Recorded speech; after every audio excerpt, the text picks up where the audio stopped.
बिस्मिल्लाहिर्रहमानिर्रहीम रब्बी यस्सिर वला तुअस्सिर वतम्मिम बिल खैर। अस्सलाम वालेकुम स्टूडेंट्स, आज की इस वीडियो में हम मैथमेटिक्स क्लास 12 साइंस का जो चैप्टर नंबर 6 है उसके प्रीवियस ईयर्स में जो बोर्ड के एमसीक्यूज आते हैं वो डिस्कस करेंगे और साथ ही साथ उन तमाम एमसीक्यूज का मैं आपको कॉन्सेप्ट भी समझाऊंगा। तो बोर्ड की तरफ जाते हैं। हमारे पास जो पहला एमसीक्यूज है ये 2019 के पेपर में आया हुआ था। तो कहता है the slope of line passing through points -5, 4 and 3, 6 is equals to dash। तो देखें, आप किसी भी लाइन का स्लोप फाइंड करना चाहें, अगर 2 पॉइंट्स गिवन हो तो क्या फॉर्मूला होता है। ये मेरे पास एक लाइन है, ठीक है। अब इसके 2 पॉइंट्स गिवन है, एक पॉइंट है इसके कोऑर्डिनेट्स हैं x1, y1 और ये एक दूसरा पॉइंट है इसके कोऑर्डिनेट है x2, y2। अब इस लाइन का स्लोप अगर हम फाइंड करना चाहते हैं तो स्लोप का फॉर्मूला आपके पास होगा y2 minus y1 by x2 minus x1। तो यहाँ पे जो आपके पास गिवन पॉइंट्स हैं दिया हुआ है -5, 4, तो आप इसको x1, y1 कह देंगे और दूसरा जो आपके पास पॉइंट दिया हुआ है वो 3, 6, तो इसको आप x2, y2 कह देंगे। अब ये फॉर्मूले में आप पुट करें तो स्लोप आपके पास आ जाएगा y2 माइनस y1। y2 आपके पास 3 है और माइनस y1 आपके पास 4 है, डिवाइडेड बाय x2 आपके पास 3 है, ठीक है। सॉरी, ये y2 आपके पास 6 है, y2 आपके पास 6 है और y1 आपके पास 4 है। इसी तरह x2 आपके पास 3 है और x1 आपके पास -5 है, ठीक है। तो ये आपके पास 6 - 4 2 और 3 + 5, माइनस इंटू माइनस प्लस हो जाएगा, तो 2 और 3 + 5 8, तो ये आपके पास 1/4 आ जाएगा। तो इसका जो एग्जैक्ट ऑप्शन था वो आपके पास आ जाएगा 1/4। तो ये आपके पास ब्लैंक नंबर 1 थी। अब दूसरी ब्लैंक है आपके पास कि the point -2, -5 lies in dash quadrant. तो ये कौन से क्वाड्रेंट में लाई करती है, तो याद रखें। अब दूसरा कंसेप्ट हम सीखते हैं। आपके पास देखें, ये मैं जब दो म्यूचुअली परपेंडिकुलर लाइन ड्रा करता हूं तो ये एक्स प्राइम, ये ओरिजिन आ गया, ये एक्स, ये वाई और वाई प्राइम। तो ये आपके पास एक्स प्राइम ओ एक्स, ये एक्स एक्सिस है और ये आपके पास वाई ओ वाई प्राइम, ये वाई एक्सिस है, ठीक है। तो ये दोनों म्यूचुअली परपेंडिकुलर लाइन है। ये यहाँ पे जो एंगल बनता है ये 90 डिग्री का बनता है। तो ये परपेंडिकुलर लाइंस इस प्लेन को, इस बोर्ड को 4 क्वाड्रेंट्स में डिवाइड कर देते हैं। तो ये आपके पास फर्स्ट क्वाड्रेंट होगा, ठीक है। ये आपके पास सेकंड क्वाड्रेंट है, ये आपके पास थर्ड क्वाड्रेंट है और ये आपके पास फोर्थ क्वाड्रेंट है, ठीक है। अब फर्स्ट क्वाड्रेंट में जो है वो x की वैल्यूज भी पॉजिटिव होती हैं, यानी x कोऑर्डिनेट भी पॉजिटिव होता है और y कोऑर्डिनेट भी पॉजिटिव होता है, यानी x is greater than 0 and y is greater than 0। और ये जो थर्ड क्वाड्रेंट में फर्स्ट क्वाड्रेंट का अपोजिट होता है, थर्ड क्वाड्रेंट में x कोऑर्डिनेट भी नेगेटिव और y कोऑर्डिनेट भी नेगेटिव। अब सेकंड क्वाड्रेंट में आए तो सेकंड क्वाड्रेंट में x की वैल्यूज नेगेटिव होती हैं, यानी x कोऑर्डिनेट नेगेटिव होगा और y कोऑर्डिनेट आपके पास पॉजिटिव होगा। अब फोर्थ क्वाड्रेंट में इसका उलट होता है, तो इसमें x कोऑर्डिनेट पॉजिटिव होगा और y कोऑर्डिनेट नेगेटिव होगा। अब ये जो पॉइंट है -2, -5, तो देखें x कोऑर्डिनेट भी नेगेटिव है, y कोऑर्डिनेट भी नेगेटिव है, तो ये थर्ड क्वाड्रेंट में लाई कर रहे हैं। तो इट मींस के point lies in third quadrant, तो थर्ड क्वाड्रेंट में ये जाएगा, ठीक है। ये ब्लैंक नंबर 2 का कंसेप्ट था। अब ब्लैंक नंबर 3 आपके पास है the equation of line passing through origin and perpendicular to a line having slope 1 is dash। ये बड़ी इंपॉर्टेंट ब्लैंक है, इसका कंसेप्ट हम देखते हैं। देखें, हमारे पास ये कोऑर्डिनेट एक्सिस है, ठीक है। एक लाइन जो है वो ओरिजिन से पास हो रही है, दिस इज ओरिजिन, ठीक है। इसके कोऑर्डिनेट 0, 0 होते हैं। तो ये एक लाइन पास हो रही है, ठीक है। हमने इसकी इक्वेशन फाइंड करनी है, इसकी हमने इक्वेशन फाइंड करनी है।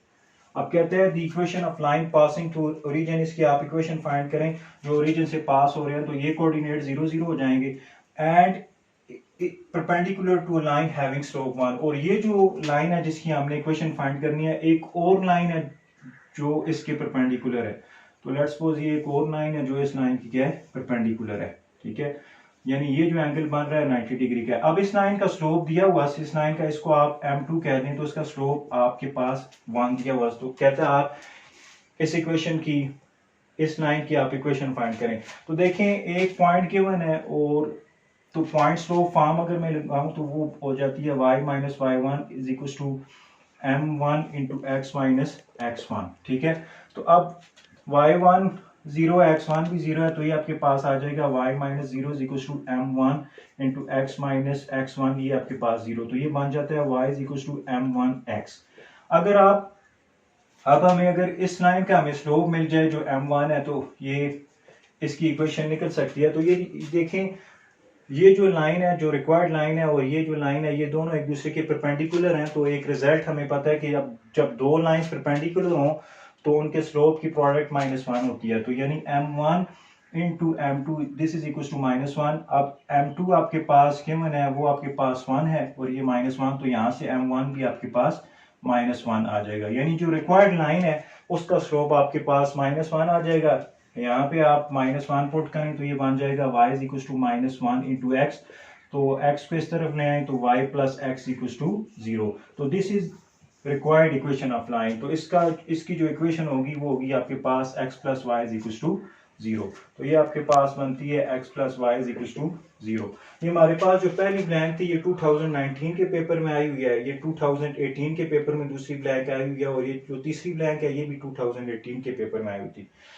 अब चौथी ब्लैंक है distance from origin to 2,3 is dash. तो डिस्टेंस आपने फाइंड करना है। ओरिजिन के कोऑर्डिनेट्स आपको पता है 0,0 होते हैं, तो डिस्टेंस फार्मूला की मदद से ये हम फाइंड कर सकते हैं। तो इसमें डिस्टेंस फार्मूला का कंसेप्ट यूज होगा।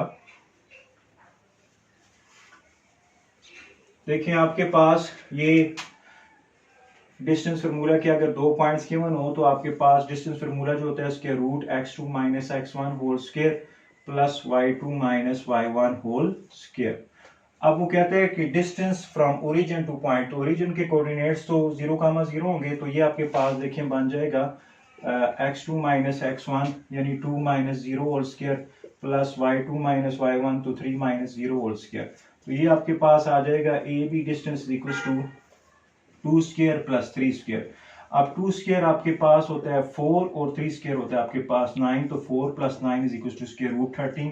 तो इसका जो करेक्ट ऑप्शन आ जाएगा वो स्क्वायर रूट 13 आ जाएगा। सही है।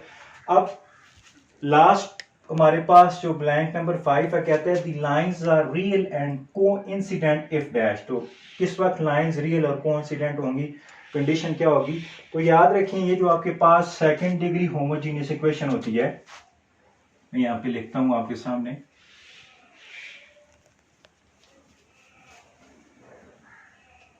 ये आपके पास सेकंड डिग्री होमोजेनियस इक्वेशन है ax square plus 2hxy plus by square is equal to 0। अब ये सेकंड डिग्री होमोजेनियस इक्वेशन क्यों है कि हर टर्म में वेरिएबल को आप वेरिएबल की पावर्स को सम करें तो 2 आना चाहिए। देखें यहाँ पे 2 है, यहाँ पे 1 प्लस 1 तो ये भी 2 बन रहा है और यहाँ पे भी 2 है, तो ये सेकंड डिग्री होमोजेनियस इक्वेशन है। अब ये जो सेकंड डिग्री होमोजेनियस इक्वेशन है, ये हमारे पास एक थ्योरम होता है कि it represents 2 straight lines pass through origin. तो ये दो स्ट्रेट लाइंस को रिप्रेजेंट करती है जो ओरिजिन से पास होती हैं। यानी एक लाइन की equation y1 is equal to m1x और दूसरी जो लाइन की equation y2 is equal to m2x। y कह दें आप, y is equal to m1x और y is equal to m2x। तो ये जो सेकंड डिग्री होमोजेनियस इक्वेशन है, ये दो स्ट्रेट लाइंस को रिप्रेजेंट करती है जो ओरिजिन से पास होती हैं। आप कहते हैं कि ये जो दो लाइंस होंगी ये रियल और कोइंसिडेंट किस वक्त होंगी? तो इसके लिए कंडीशन होती है कि ये रियल और कोइंसिडेंट उस वक्त होंगी जब आपके पास h square is equal to ab। यानी कोइंसिडेंट मींस कि एक लाइन के ऊपर ही दूसरी लाइन लाई करे। तो इसमें जो आपके पास एग्जैक्ट ऑप्शन आएगा वो h square is equal to ab। अगर वो ये पूछ लेता the lines are perpendicular if, तो परपेंडिकुलर के लिए आपके पास कंडीशन होनी चाहिए a plus b is equal to 0। तो ये अगर आपने चैप्टर सही तरह से स्टडी किया हुआ है तो ये ब्लैंक्स आपको बड़ी आसानी के साथ क्लियर होगी।